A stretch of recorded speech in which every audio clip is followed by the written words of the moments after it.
유hen비외과에서 유방진료를 주로 맡고 있는 이승문 원장입니다.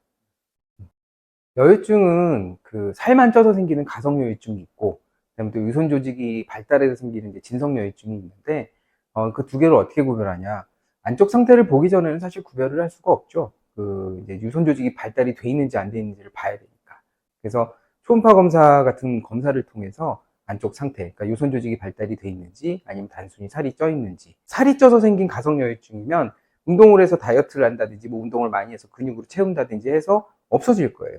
근데 유선 조직이라는 거는 운동을 한다고 해서 없앨 수 있는 것도 아니고 살을 뺀다고 해서 없어지는 것도 아니니까 운동 많이 해서 근육으로 만들었는데 가슴이 안 없어져요 하는 거는 유선 조직이 남아있다는 걸 방증하는 거죠. 운동을 많이 했는데도 안 없어진다. 그러면 이제 진성여유증일 가능성이 높죠. 청소년여유증 같은 경우에는 시간이 지나면서 저절로 해결이 되는 경우가 있기 때문에 6개월이라는 시간을 둔 거고, 사실 우리가 이제 실제 임상에서 환자를 볼 때 청소년 여유증 같은 경우에도 이 친구는 좀 기다려볼 만 하겠다, 혹은 이 친구는 기다려봐도 해결이 안 되겠구나 라는 게 보이는 친구들이 있어요. 다 그런 건 아닌데 대개의 경우에 유두 밑에 콩알만 이렇게 조그맣게, 이제 왜 중학생들, 남자 중학생들 전몽우리 지듯이 그런 친구들이 조그맣게 있는 경우에는 없어지는 경우가 꽤 있는데, 이미 많이 발달을 해 있다든지 아니면 구조적으로 완성이 돼 있는 유방 같은 경우에는 아무리 기다려도 없어지지 않죠. 쉽게 말해서 이제 모유를 만들 수 있는 조직, 그런 조직을 이제 유선 조직이라고 하는데, 기본적으로 남자들은 이제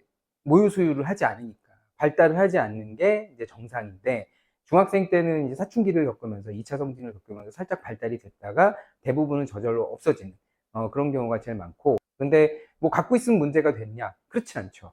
정상적으로도 갖고 있을 수 있어요. 여유증이 없는 분들도 누구나 조금씩은 다 갖고 있고, 다만 그 유선 조직이 정상적으로도 존재할 수 있는 유선 조직이 성장을 했다. 그럼 이제 여유증으로 나타나는 거고, 사실 구체적인 원인으로 밝혀진 거는 없어요. 특별히 원인이 있어서 생기는 경우가 물론 있는데, 어떤 특정 질병, 뭐 여성 호르몬을 높이고 남성 호르몬을 낮추는 그런 특정한 질병이 있다든지, 아니면 다른 질병의 2차적인 부수적인 효과로 여성 호르몬이 높아지고 남성 호르몬이 내려가는, 낮아지는, 상대적으로 그런 질환이 있다든지, 뭐 그런 식으로 원인이 밝혀진 경우가 있지만, 대부분의 경우 실제 임상에서 보면 한 91.5% 이상은 특별한 원인이 없고, 좀 과하게 말하면 99.9%는 거의 원인이 없어요.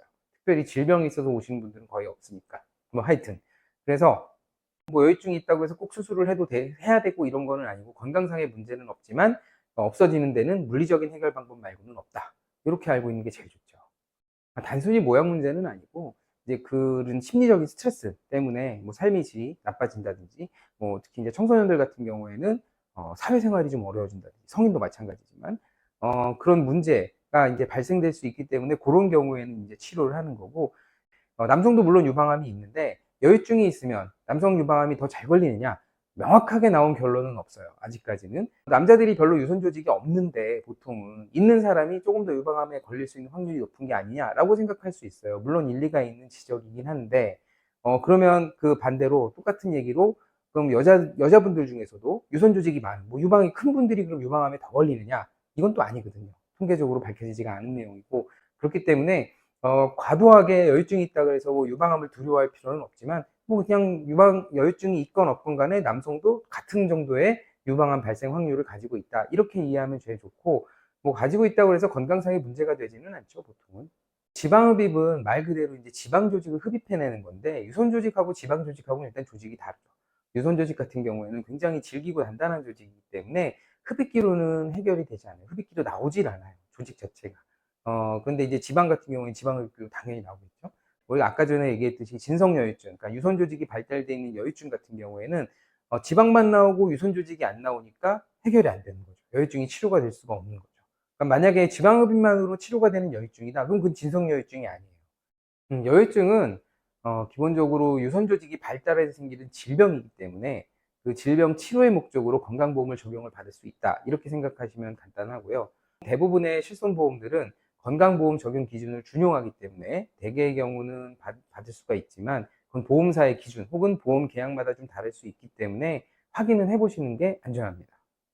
여유증 수술은 보통 당일 입원 당일 퇴원으로 이루어지고요. 24시간 지나면 샤워와 일상생활이 가능하고, 운동은 한 2주 정도는 팔을 좀 과격하게 쓰는 운동을 제외하고는 대부분 가능하고, 본격적으로 이제 근육 운동이라든지 상체 운동, 팔 운동을 할 수 있는 시점은 대부분 한 달 지나면 모든 운동이 다 가능합니다. 직후에 바로 확인할 수 있죠. 수술 직후에 바로 평평해진 가슴을 확인할 수가 있고, 다만 이제 모양이 좀 부자연스러워 보일 수는 있어요. 자기가 익숙하지 않은 모양이다 보니까 좀 부자연스러워 보일 수 있는 면도 있고, 그 상처의 회복 과정에 있어서 모양이 좀 변하는 과정이 있어요. 수술 직후의 흉터 모양, 예를 들어서 수술 직후의 흉터 모양과 한두 달 지났을 때의 흉터 모양이 다를 수밖에 없거든요. 그건 왜 그러냐면 우리 몸에서 흉터, 상처들을 회복시키는 과정인데, 일단 좀 과도하게 회복을 시킨 다음에 리모델링이라는 과정을 통해서 주변 조직하고 비슷하게 성질을 맞추는 그런 식으로 이제 우리 몸의 상처가 회복이 되게 되는데, 여유증 수술도 마찬가지죠. 처음에는 그래서 좀 과도하게 딱 붙어 있는 것 같다거나 좀 어색한 위치에 있는 것 같다거나 이런 식으로 느낄 수는 있지만, 보통 시간이 지나면서 조금 더 자연스러워지고요. 보통 이론적으로는 한 달이 지나면 계속 그 이후부터는 리모델링이 시작돼서 그게 6개월까지 가는 분도 있고 뭐 1년까지 가는 분도 있고 그럴 수는 있지만, 대부분 한 석 달 정도 되면은 한 8, 90% 정도의 모양이 완성된다, 이렇게 보시면 됩니다. 바로 직관적으로 그냥 딱 평평해지는 거는 수술 직후에 바로 평평해지죠.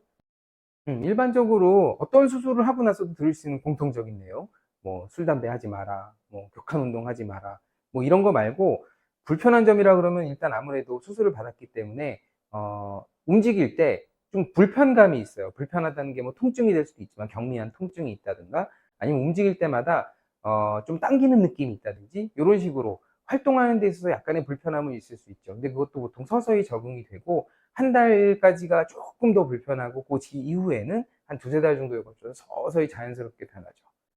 일단 뭐 어떤 경우든 그렇지만 대부분의 걱정, 우리가 불안해하고 걱정하는 거는 대부분 일어나지 않은 일들이죠. 글쎄요, 뭐 제가 여기서 뭐 다 괜찮아요 이렇게 얘기하면 걱정을 안 하게 되느냐? 그렇지 않죠, 당연히. 우리가 확률로 얘기를 한다. 우리 수술의 합병증은 몇 %고, 그 중에 뭐가 있고 뭐가 있고 뭐가 있고, 이런 거는 흔하게 볼 수 있고 이런 건 덜하게 볼 수 있어요. 제가 아무리 얘기를 해도 와닿지가 않을 거예요. 그래서 중요한 건 뭐냐면, 제가 항상 환자분들한테 똑같이 드리는 말씀인데, 일단 의료기관에 가서 불안해하지 말고 상담을 먼저 해라.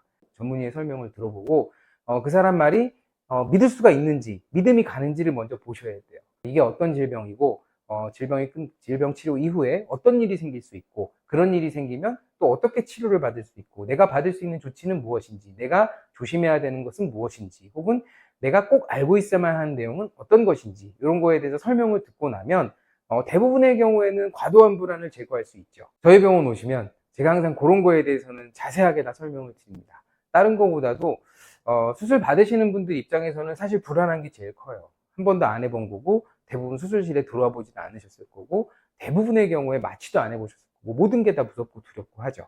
제 뭐 자랑을 하자는 게 아니라 그런 포인트, 불안해하시는 포인트에 대해서 저는 자세하게 설명을 드리니까 의료기관 고르실 때도 저희 병원 같이 그런 포인트에 대해서 자세하게 설명을 해주는 데를 고르시면 대부분 후회는 없을 거예요. 직접적으로 재발이라고 하면 유선 조직이 다시 증식을 하는 걸 재발이라고 봐야 할 거예요, 엄밀한 의미에서. 그런데 실제로 현장에서 보면 대부분 재발이라고 여기시는 것들은 애초에 수술적으로 해결이 잘 안 된 경우가 사실 더 많아요. 그러니까 재발이라고 하긴 좀 애매하고, 굳이 따지자면 치료가 좀 불충분하게 이루어진 경우가 대부분이고요. 제가 접할 수 있는 재발이라고 오시는 환자분들은 대부분 그렇고, 물론 어떤 수술이든 마찬가지겠지만 제가 완벽하게 유선 조직을 100%다 제거했습니다 이렇게 말할 수는 없어요. 왜 그러냐면 눈에 보이는 건 물론 다 제거할 수 있겠죠. 눈에 보이지 않는 뭐 현미경상에서만 보이는 세포단이라든지 이런 것들을 제가 다 제거했습니다 이렇게 말씀드릴 수는 없어요. 그렇지만 재발이라는 건 기본적으로 어느 정도 이상의 조직이 남아 있어야 비슷한 자극이 들어올 때 다시 성장을 해서 재발을 할 수 있는 거기 때문에, 최소한으로 줄여놓으면 재발률도 그만큼 최소한으로 내려간다, 이렇게 보시면 이해가 쉬우실 것 같고요. 뭐 자랑은 아니지만 제 환자 중에는 아직까지 재발해서 제가 치료를 다시 해드린 분들은 없었습니다. 그 수술은 사실 꼭 유방외과 전문의가 아니더라도 잘할 수 있겠죠. 얼마나 이제 많이 해봤느냐가 사실 첫 번째로 제일 중요하고, 경험적인 요소를 무시할 수가 없고, 손기술 무시할 수 없죠. 그런데 어디가 손기술이 좋고 어디가 잘 수술을 하는지 이거 어떻게 알아요? 잘 알아야 돼요. 유방에 대해서 잘 아는 사람한테 수술을 받아야 당연히 결과가 좋겠죠. 그 이유는 구조 자체 때문에도 그래요. 유선 조직을 적절하게 제거하고 완전하게, 가급적이면, 그리고 그 주변에 있는 지방 조직을 어떻게 좀 매끈하게 처리할 것인가는 구조에 대한 이해가 확실하지 않으면 잘 할 수 없다고 저는 생각을 해요. 아무리 손기술이 좋다 하더라도. 그렇기 때문에 유방 수술 경험이 풍부한, 유방 구조에 대해서 확실하게 이해하고 있는 전문 의사를 찾아가는 게 가장 좋겠죠.